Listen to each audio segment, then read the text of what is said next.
मौजूदा वक्त की सूबे की सियासत ओबीसी आरक्षण पर टिक सी गई है।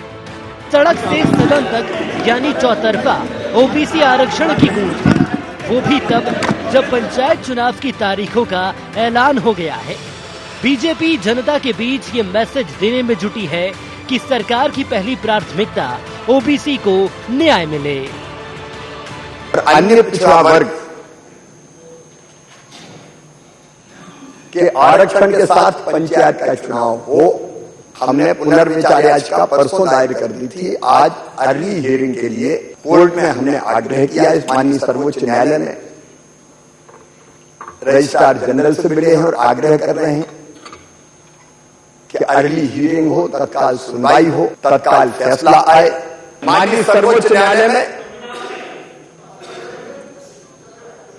अपने पक्ष को पूरी ताकत के साथ रखेंगे। इसके साथ ही आज सर्वसम्मति से ये सदन ये संकल्प लेता है कि बिना ओबीसी के आरक्षण के पंचायत चुनाव ना कराए जाएं। तो वहीं तत्कालीन कमलनाथ सरकार में लिए गए 27% आरक्षण लागू करने के अपने फैसले को लेकर जनता के बीच ओबीसी वर्ग का असली हितैषी होने की आवाज बुलंद कर रही है। इसी बीच मध्य प्रदेश विधानसभा के शीतकालीन सत्र के चौथे दिन भी सदन खूब गरमाया। सत्ता पक्ष और विपक्ष के बीच तीखी बहस हुई। इसी बीच सीएम शिवराज ने विधानसभा में संकल्प पेश किया, जिसे सर्वसम्मति से पारित कर दिया गया। सीएम ने कहा कि हम सामान्य वर्ग, एससी, एसटी वर्ग और ओबीसी वर्ग के आरक्षण के साथ ही चुनाव कराना चाहते हैं। इसका बीजेपी के विधायकों से लेकर दिग्गज नेताओं ने स्वागत किया। दिखावे के लिए और बचने का काम कर रही है। जो रायता फैला चुके हैं, अब उस पर ऊपर से परत डालने का काम करने का प्रयास कर रहे हैं। इससे काम नहीं चलेगा। संकल्प का भी कांग्रेस ने सेकंड भी नहीं किया है। कांग्रेस को जिस भूमिका में आना चाहिए था वो भी नहीं आया। फिर भी मैंने कहा है कि संपूर्ण सदन ने एकमत होकर के जो निर्णय किया है और संकल्प पारित करके एक मत के साथ निर्णय के लिए मैं सबकी सराहना करता हूं। खुद गए न्यायालय में, खुद ने प्रदेश की 50% आबादी को आरक्षण वाले विषय पर उन्होंने अन्याय कर दिया पिछड़े वर्ग के साथ। माननीय मुख्यमंत्री जी संकल्प लाए, ये विपक्ष भी तो संकल्प ला सकता था।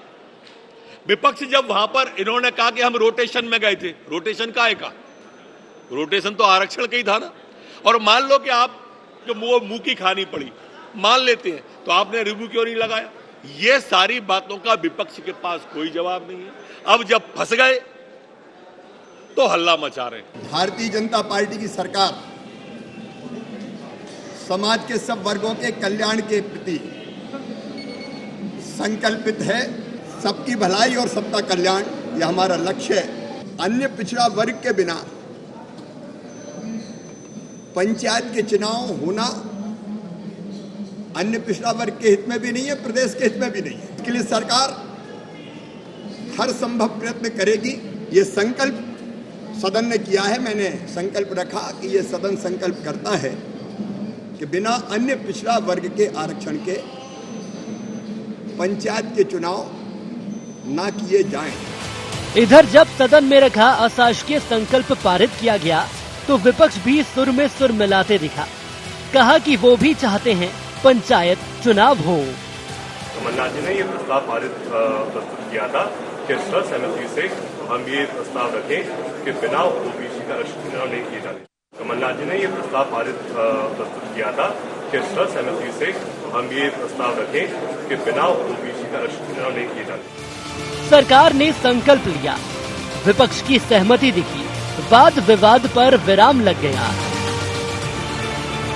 लेकिन बड़ा सवाल ये, क्या अब पंचायत चुनाव तारीखों में बदलाव होगा और कौन ओबीसी वर्ग को साधने में कामयाब होगा? Bureau report, IND24।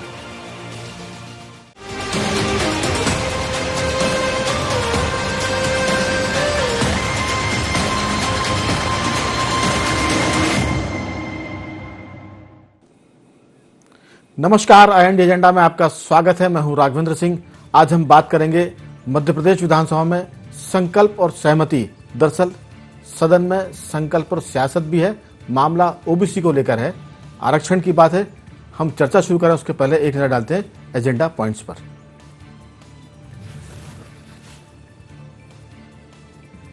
ओबीसी आरक्षण पर सियासी दंगल के क्या मायने? क्या संकल्प से आसान होगी पंचायत चुनाव की डगर? क्या कांग्रेस का दखल बना पंचायत चुनाव में बाधा? सूबे की सियासत में ओबीसी वर्ग का हितैषी कौन? दरअसल ये बहुत सारे महत्वपूर्ण सवाल हैं जिसको हमने संक्षेप में 4 पॉइंट में बांटा है, लेकिन बात संविधान संशोधन पर भी जा सकती है। मुद्दा महत्वपूर्ण है, लोकतंत्र से जुड़ा हुआ है। इस पर चर्चा के लिए हमारे साथ स्टूडियो में मौजूद हैं 2 विशेष मेहमान। मध्य प्रदेश के वरिष्ठ पत्रकार श्री संदीप पौराणिक जी और कांग्रेस के विधायक राकेश मावई जी, आप दोनों का बहुत बहुत स्वागत है। और टेलीफोन लाइन पर जुड़ेंगे हमारे साथ भाजपा के विधायक रघुनाथ मालवीय जी। सबसे पहले मैं चर्चा की शुरुआत करूंगा संदीप जी आपसे। ये मामला बहुत पेचीदा हो गया है, इसमें इतने पैच हो गए हैं कि सदन सुलझाएगा, सियासत सुलझाएगी, या कोर्ट सुलझाएगा, या संविधान की पीठ। दरअसल 27% आरक्षण अचानक नहीं आया है, बल्कि मुझे लगता है कि ये सोची समझी रणनीति का हिस्सा भी हो सकता है, क्योंकि इसके लिए 50% आरक्षण से ऊपर अगर आप जाएंगे तो संविधान पीठ पर मामला पहुंचेगा, राष्ट्रपति तक जाएगा, लोकसभा भी इस पर चर्चा करेगी, देश भर का मामला है। लेकिन मध्य प्रदेश के खाते में ये श्रेय है या विवाद है मुझे नहीं पता, लेकिन अगर ये हो गया तो ओबीसी के लिए श्रेय है। अगर इसके चलते पंचायत के चुनाव लटक जाते हैं तो हम कहेंगे कि ये एक तरह का मध्य प्रदेश के लिए अपयश भी हो सकता है। आपकी राय? देखिए राघवेंद्र जी, स्वाभाविक सी बात है कि देश में या प्रदेश में कहें आबादी पिछड़े वर्ग की या अन्य पिछड़े वर्ग की 50% से ज्यादा जाती है। स्वाभाविक सी बात है कि राजनीतिक दल वोट बैंक के लिए काम करते हैं। ये ठीक है कि वो सत्ता में रहते हैं तो समाज के लिए बात करते हैं कि समाज के विकास और तमाम चीजें, लेकिन सत्ता में रहने का भी एक तरीका होता है।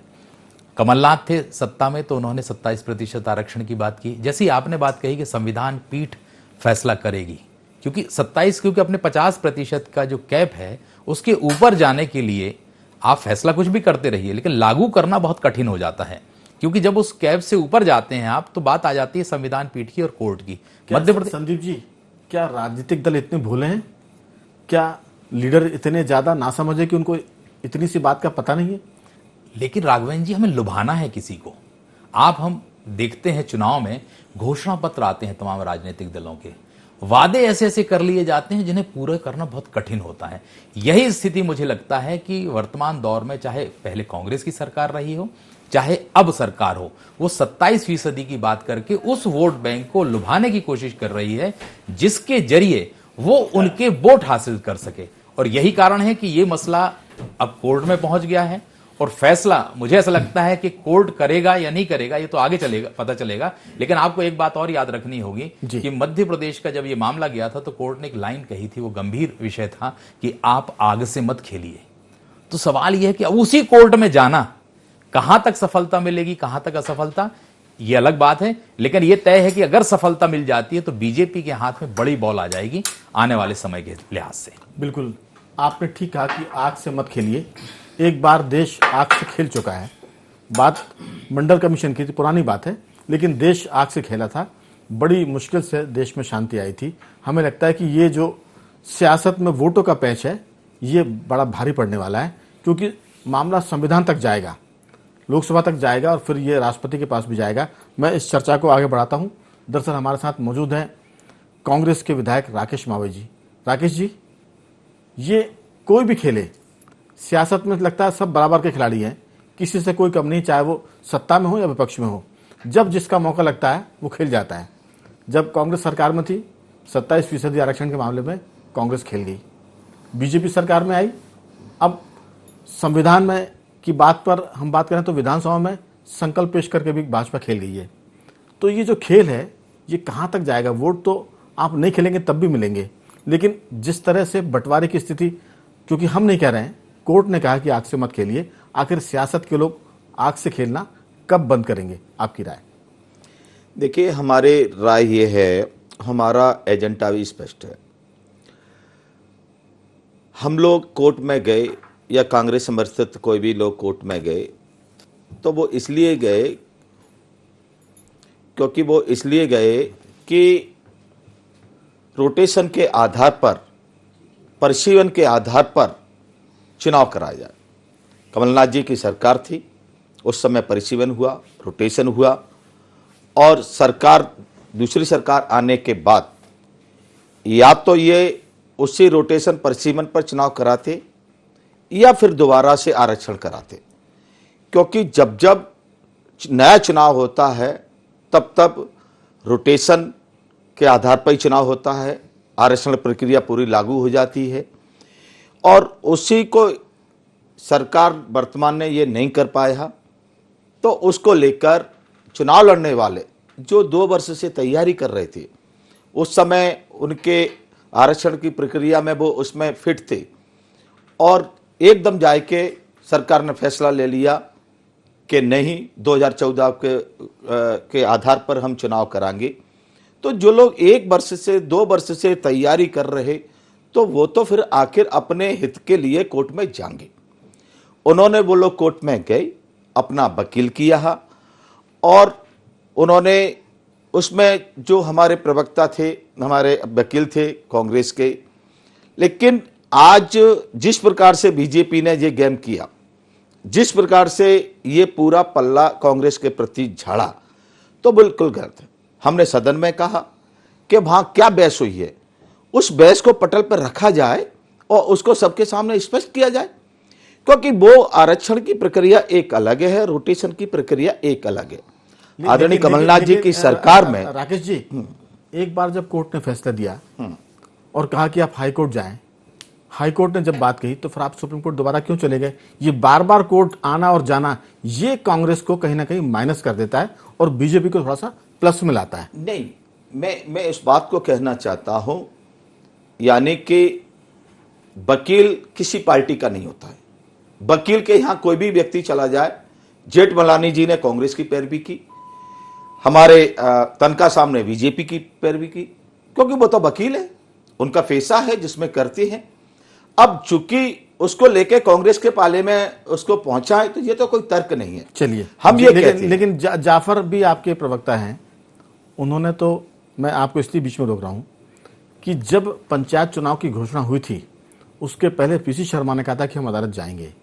कांग्रेस के पूर्व मंत्री हैं, वरिष्ठ विधायक हैं। आपके प्रवक्ता ने कहा कि हम कोर्ट जाएंगे।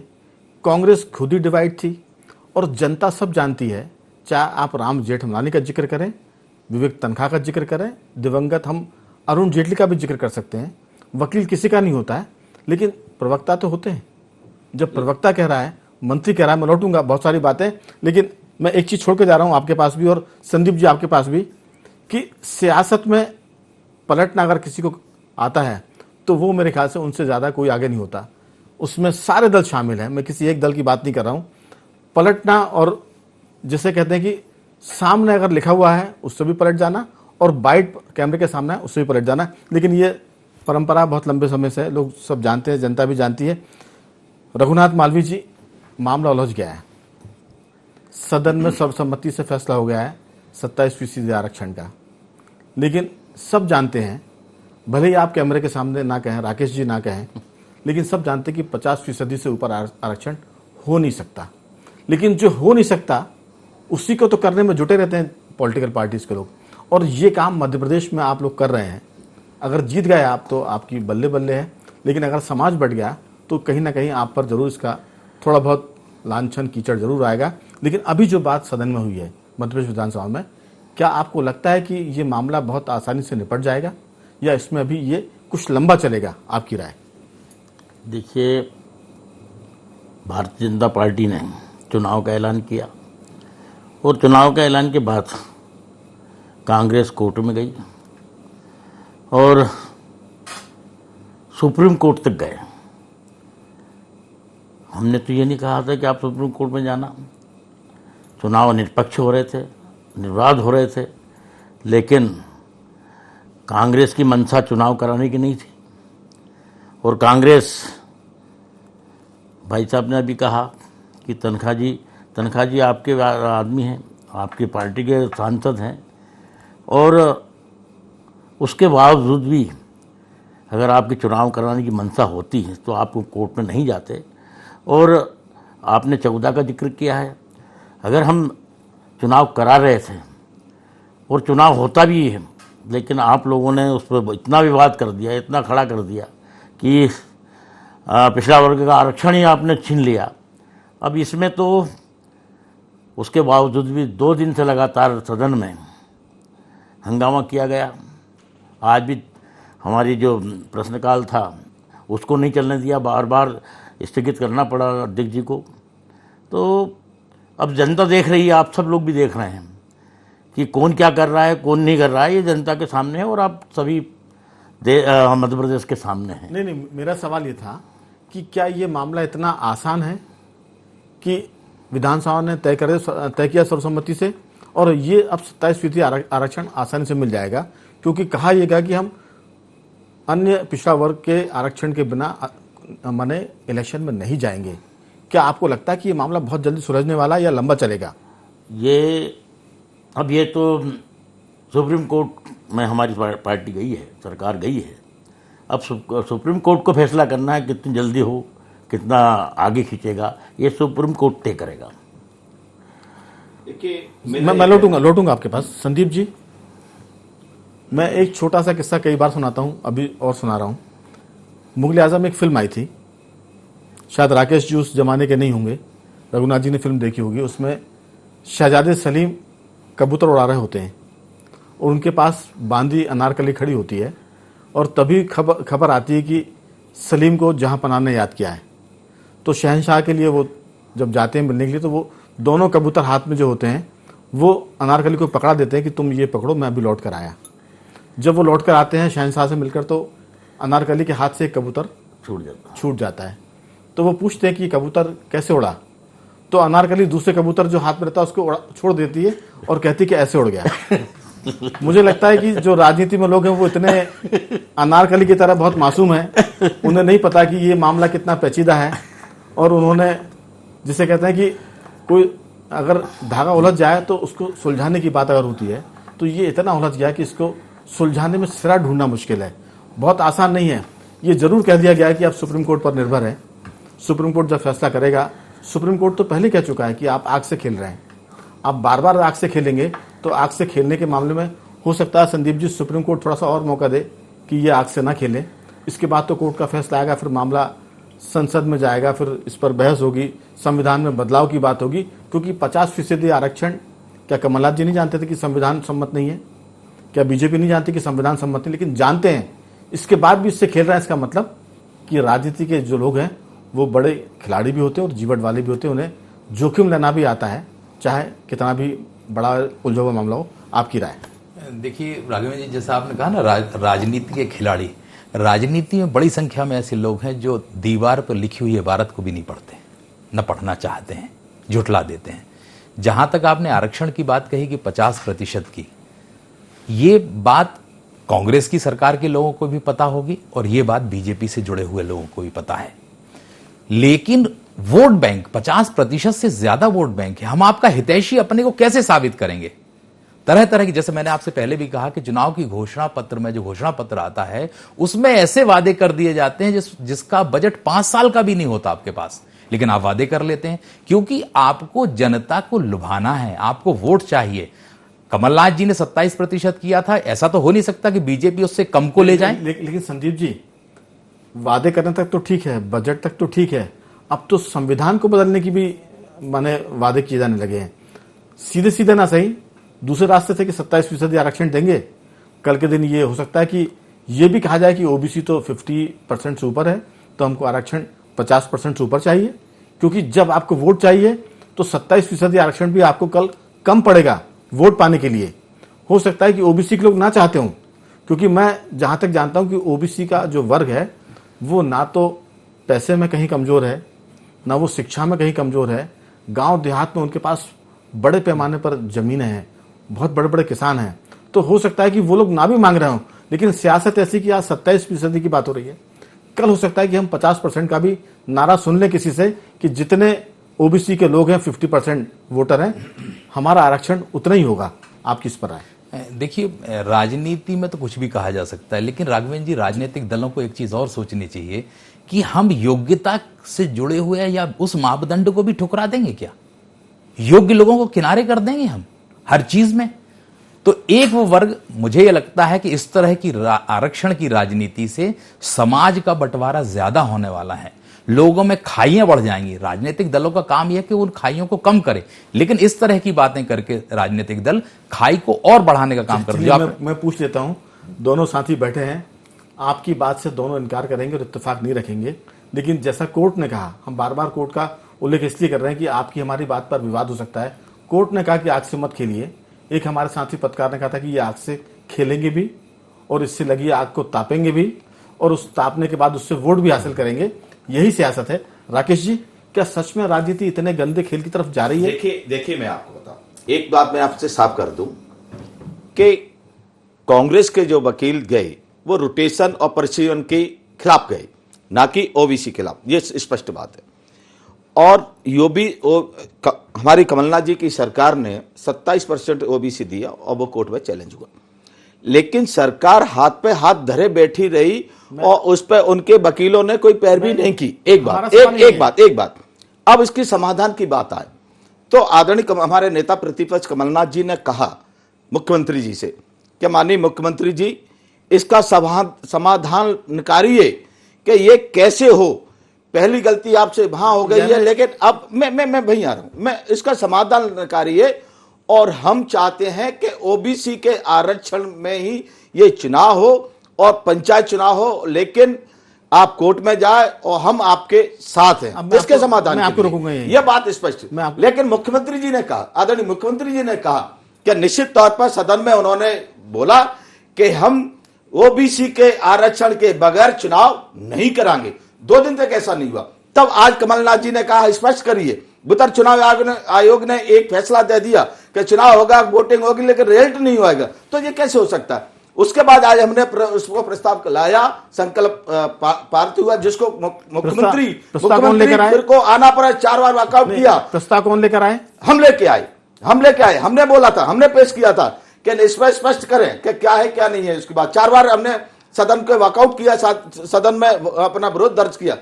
उसके बाद मुख्यमंत्री जी आए, मुख्यमंत्री जी ने कहा कि हम एक काम करते हैं कि हम इसमें सुप्रीम कोर्ट के वकील से बात हो गई, हम उसमें लगा रहे, केंद्र सरकार उसमें बैठी है और एक संकल्प पास करते हैं जिसको हम सर्वसम्मति से हो जाए तो उसको करें। तो हमने कि हम तैयार हैं। उन्होंने संकल्प पेश किया और विपक्ष ने उसमें सहमति जताई। तो ये हम तो स्पष्ट कर रहे हैं। अब आपको कहां जाना है? न्यायालय जाना है, पालिका जाना है, कि हॉस्पिटल जाना है, कि मंदिर जाना है, ये आपका काम है। हम चाहते हैं कि ओबीसी के आरक्षण के साथ चुनाव होना चाहिए। ओबी के साथ खिड़बा को बर्दाश्त नहीं किया जाएगा। मैं लौट रहा हूं। हमने तो रायता फैला दिया है, आपको जहां जाना वहां जाइए। रायता इसलिए फैला दिया है कि हम 25%, 27% को जो बात कर रहे हैं वो 50% से ऊपर जा रहा है। मैंने शुरुआत में कहा था कि जब 50% से ऊपर जाएगा तो ये बात कमलनाथ जी भी जानते हैं, ये बात शिवराज सिंह जी भी जानते हैं, हर कोई जानता है। लेकिन रायता फैलाने का काम हमने शुरू कर दिया है। अब आप इसको लेकर कोर्ट जाएं, मंदिर जाएं, न्यायपालिका जाएं, संसद है, ये आप जानिए। यही तो हम कह रहे हैं कि जो रायता फैल गया है, अब इसको समेटने के लिए लोग लगे रहेंगे। और ये बात रघुनाथ, मैं लौटूंगा। किसने फैलाया? लौटूंगा सरकार ने, सरकार के वकील उसमें बैठे रहे और 4 बार पैरवी में शामिल नहीं हुआ। लौटूंगा, पैरवी का सवाल ही नहीं है। कोर्ट ने कह दिया है कि 50% से ऊपर का मामला है। कोर्ट ने कहा कि ये न्याय संगत नहीं, तो इसलिए तो वापस आया। कोर्ट ने कह दिया है, वकालत भी हुई है इसमें। आप कुछ भी करेंगे, जो कानून बना है अदालत तो उसी पर बात करेगी। आपने सदन में क्या पास किया इस पर बात नहीं करेगी, क्योंकि सदन में पास हुआ संकल्प कानून नहीं है। इसके लिए तो बाकायदा लोकसभा जाना पड़ेगा। लोकसभा से फिर इस पर चर्चा होगी, वहां से कानून बनेगा। मंशा नहीं थी चुनाव। मैं लौटूंगा, मालूम है हम संविधान से हटकर अगर चुनाव कराएं तो उसमें राकेश खड़ी होगी। राकेश जी, आप बहुत अच्छी बातचीत कर रहे हैं। हम इसीलिए तो आपसे और सवाल कर रहे हैं कि ये रायता फैल गया क्योंकि 50% से ऊपर का आपने आरक्षण किया था और बीजेपी को भी वोट चाहिए, इसलिए वो उसको डिनाय नहीं कर सकती, क्योंकि वो डिनाय करेगी तो उनके वोट कट जाएंगे। वोट की राजनीति। रघुनाथ जी, कहीं ना कहीं ये मामला फंस गया वोटों में। संविधान का उल्लंघन भी हो रहा है और वोट के चक्कर में आप उससे पीछे भी नहीं हट पा रहा है। ऐसा कुछ होगा कि जैसे गले की हड्डी बन गया है आप ना इसको उगल सकते हैं ना उसको निगल सकते हैं। सांप और छछूंदर जैसी स्थिति हो गई है। आपकी राय? स्थगन लाया ये कांग्रेस के लोग, स्थगन हमारे अध्यक्ष जी ने दिया, उस पर चर्चा नहीं हुई, उस पर हंगामा इन्होंने किया, चर्चाएं खुल के हुई, दोनों पक्ष ने चर्चाएं अपनी की। फिर आज संकल्प लेके आए, आप लेके नहीं आए, हमारे कोई सीएम दिक्कत साहब नहीं, लेके आए। वो तो सदन का मामला हो गया। हम तो सिर्फ ये पूछ रहे हैं कि इसमें तो कानून का बदलाव होगा ना, सदन के बस का मामला नहीं है, ये कानून का मामला है। कहीं ना कहीं कानून बदलने की बात है। और मैं दोनों से मेरा सवाल है, बीजेपी कांग्रेस से, कि ये मामला अब फंस गया है। ऐसा नहीं लगता कि ये सुप्रीम कोर्ट इस मामले को कोई दिन रात की सुनवाई करके 24 घंटे में निपटाएगा। ये बड़ा मामला है, संविधान में बदलाव का या संशोधन का मामला है। आपको लगता है कि ये मामला उलझ गया है? मेरा सवाल यही है कि इस सिरे को ढूंढना बहुत मुश्किल होगा। आपकी राय बहुत संक्षेप में? नहीं, इसमें देखो सुप्रीम कोर्ट ही सर्वोपरि है, क्योंकि वो तो उसने कह दिया कि कानून ये कहता है कि 50% से ऊपर नहीं। अब कानून बना लीजिए आप, वो उसकी व्याख्या कर देगा। 50% से ऊपर तो आरक्षण दे ही नहीं सकते ना। हाँ, यही तो बात हो रही है। 27% का मतलब है कि आप 50% से ऊपर जा रहे हैं। हाँ, तो पर लेकिन क्या है कि अब वो तो सरकार सुप्रीम कोर्ट गई है, और सुप्रीम कोर्ट में जो फैसला होगा सरकार को मानना पड़ेगा, विपक्ष को मानना पड़ेगा। इसमें मेरा एक निवेदन जी, मेरा इसमें निवेदन ये है, सरकार इस चुनाव की अभी उसको रोकने की घोषणा करे, और यह पूरा मसला सुप्रीम कोर्ट से निपटने के बाद फिर इसको पुनः चुनाव को उसमें आए। नहीं तो लोग अभी उसमें बहुत ज्यादा दिक्कत में आ रहे हैं, लोग खर्च भी कर रहे हैं, सब लग रहे हैं, भ्रम की स्थिति बन रही है। भ्रम की स्थिति है। इसलिए सरकार को स्पष्ट तौर पर यह चुनाव अभी रोकना चाहिए। ये इस बात की घोषणा मुख्यमंत्री जी को करना चाहिए और कैबिनेट की बैठक लेकर निर्णय लेना चाहिए। संदीप जी, आपने बीजेपी कांग्रेस दोनों को सुना, कानून को भी आपने जाना है, और कानून बदलने के क्या प्रोसेस है, क्या प्रक्रिया, ये भी आपने जानी है। क्या लगता है कि मामला अभी ये फंस गया है? जैसा राकेश जी कह रहे हैं कि सरकार इसको रोके चुनाव को, क्योंकि इससे कई भ्रम की स्थिति पैदा हो रही है। जब तक कोर्ट फैसला नहीं करेगा, जब तक नई स्थिति नहीं आएगी, तब तक कहीं ना कहीं इसमें भ्रम के बजाय सरकार साफ साफ करे कि चुनाव होना कि नहीं होना है। क्योंकि सीधी सी बात है कि जब तक कोर्ट फैसला नहीं करेगी, तब तक तो ये मामला टल गया। और कोर्ट कब फैसला करेगी, ये ना कांग्रेस जानती है ना बीजेपी जानती। आपकी राय? देखिए राघवेंद्र जी, चुनाव टले या जारी रहे जो प्रक्रिया है, ये तो राज्य निर्वाचन आयोग को तय करना है, क्योंकि सरकार भी नहीं कह रही है कि चुनाव स्थगित किए जाएं पूरे। और इसने कांग्रेस ने जरूर ये मांग की थी कि आरक्षण नहीं होता है तो इसको स्थगित रखा जाए। अगर पक्ष इस पर नहीं जाते हैं दोनों के चुनाव आगे बढ़ाए जाएं, तो मुझे नहीं लगता कि कोर्ट अपनी तरफ से इंटरवीन करेगा इसमें। इस पे फैसला करेगा राज्य निर्वाचन आयोग। लेकिन जहां तक आपने फिर वही बात कही कि सुप्रीम कोर्ट ये कह चुका है कि आप कानून सम्मत काम करिए, तो सरकार ये कैसे कहेगी ये कानून सम्मत है और ये कानून सम्मत नहीं है? इसको लेके जिरह चलेगी। मुझे लगता है कि अगर बात आगे बढ़ी तो हो सकता है चुनाव लंबी खिंच भी जाए। बिल्कुल। चर्चा में आप तीनों मेहमान शामिल हुए, तीनों मेहमान का बहुत बहुत धन्यवाद। दर्शकों को हम बता दें कि अब ये पंचायत चुनाव का मामला उलझ गया है, इसकी गुत्थी उलझ गई है। सरकार और बीजेपी और विपक्ष दोनों गुत्थम गुत्था है। मामला कोर्ट के पाले में है। अब देखते हैं कि कोर्ट क्या फैसला करता है। लेकिन जो कुछ नजर आ रहा है, जो संभावना है, उससे लगता है कि अब चुनाव टल गए हैं। लेकिन ये बात ना तो कांग्रेस कहना चाहती है ना बीजेपी। कांग्रेस ने तो मांग जरूर की है, लेकिन सरकार कैसे कहे, क्योंकि मामला निर्वाचन आयोग के पास है, थोड़ा सा टेक्निकल है। एजेंडा में आज सिर्फ इतना ही। कल किसी और मुद्दे पर आपसे बात करेंगे। तब तक बने रहिए हमारे साथ और देखते रहिए IND 24।